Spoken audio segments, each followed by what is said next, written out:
ang amoy ng iyong balat sa umaga.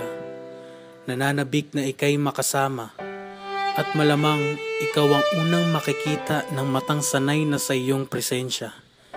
Sa aking paggising sa umaga, hahawakan ko ang puso mong akin lamang at iaalay ko ang akin na sa iyo rin lamang at papanoorin ko ang pagngiti mo dahil sa pagtambad ko sa iyong paningin.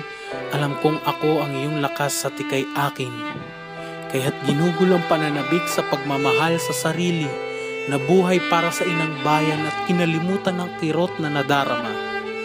Sinanay ko ang sarili kong mag-isa pero nalulungkot sa tuwing walang kasama. Ako'y maghihintay na lamang kahit na ang sarili ay di ko nakilala.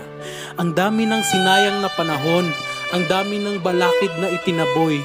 Nalampasan ang lahat ng iyon pero bakit hindi pa sapat na mahal natin ang isa't isa? Lahat ng pagod, ng paghihintay, ng paghahanap, ng paghahabol, lahat ng iyon para lang masabi na mahal kita at tumanda ng kasama ka.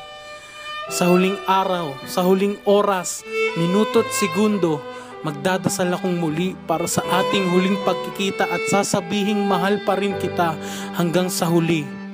Kaya ang tinig ko'y siguro tayo'y magkikita muli at magmamahalan sa tamang panahon bilang magkaibang tao.